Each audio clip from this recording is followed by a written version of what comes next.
So we were up in the highlands of what is now called Papua, Irian Jaya. And there we worked amongst a Stone Age people group called the Dani. And when we got there, nobody knew their language. The different people were working on it a little bit, but basically, we did not know a thing about it. Of course, we had never been there. It was not a written language. God put a real love of the people in my heart. That was so important, because that communicated somehow in one way or another. And so, and eventually we learned the language. We could tell them, we've come to tell you that there is a God who has made us, has made your ancestors, my ancestors, because your and my ancestors are the same. So we were at a place called Kangime, which means the place where I die. And it was called that way because so many people were killed there. So we were there for about 3 years and learned the language, got to know the people, did the work of that God sent us to do there, language work especially, medical work, a lot of medical work. And then when we had to go on furlough, Costas and Elke came with their little baby, Jonathan. He was their delight. Yes. And, and he was lots of hair. He was about half a year old then. So just the cutest little thing. And I had the privilege of introducing him to the area. And I took him there through the rivers and over the paths and the big stuff and everything else. And slowly his shoes came apart. And so he had, with some vines, he tied them back together again. And but that is before he could get his lungs adjusted to the high altitude there. And he was puffing and huffing, but he would not give up because, no. So he came, he always was that way. He would do what he had come to do, he would do. Come hell or high water, whatever. But anyway, we laughed about that afterwards. After 2 months, we went on furlough. We came back from furlough after a year, and they had learned the language enough to communicate well. They had beautified the place.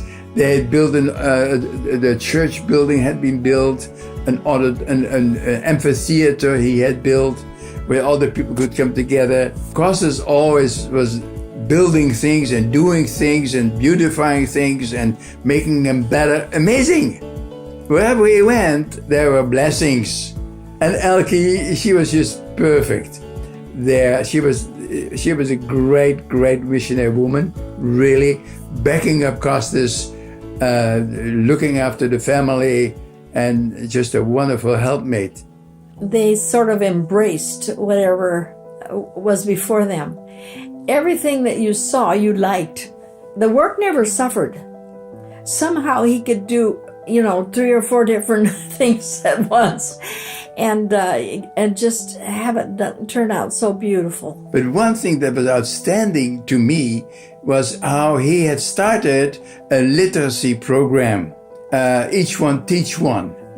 He would teach one, someone else, and that same person would teach somebody else, and so on and so forth. And he had built a literacy building, and we were amazed. It was great. Now, when I think of Elke, it always is happy, just a happy feeling.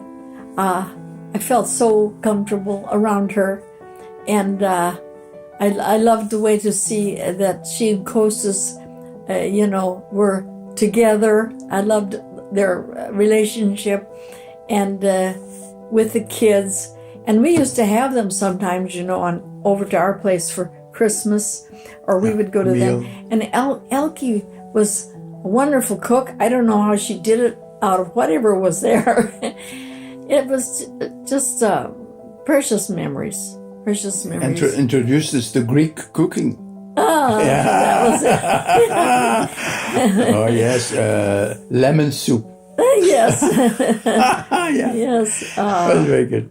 I remember one time at one of our RBMU conferences, and Costas had taken video of when he was going on a river, I forget the name, from the boat. Well, of course, the boat was jumping all over, and the video was jumping all over. Everybody started to laugh at Costas. Costas was a little bit taken aback because here he was showing this dangerous trip, and they were laughing. And then he said this, "You may laugh at me, but I am willing to die in order to follow the Lord where I should go." It was very dangerous. Yes. And I never forgot that about Costas, because heart and soul, he was there. Well, wholeheartedly. Yeah. That's it. He was wholehearted. I said to him one time, "I'm sure not a very good missionary." And he says, "What do you mean you're not a good missionary? You're just like Elke," which was the highest compliment I could have thought of. I didn't come to the Lord till I was 19, and I'd had no Bible school training in the line of missionaries.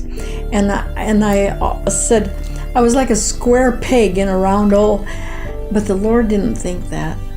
Amen. You see, that Lord doesn't, when He calls you, He doesn't think of that. He says, "No, I'm fitting you where you belong." Amen. Yeah. What a wonderful thing the Lord's choosing for our lives. Maybe there's someone who struggles with thinking that being a missionary or going to some place foreign is not their favorite thing. They're afraid, feel they're inadequate. Of course, you're inadequate. You go because I tell you what, He will manifest Himself to you, and He'll never leave you, forsake you. He takes you step by step through it all, and you have then always to look back, and just His beautiful, wonderful closeness and correction.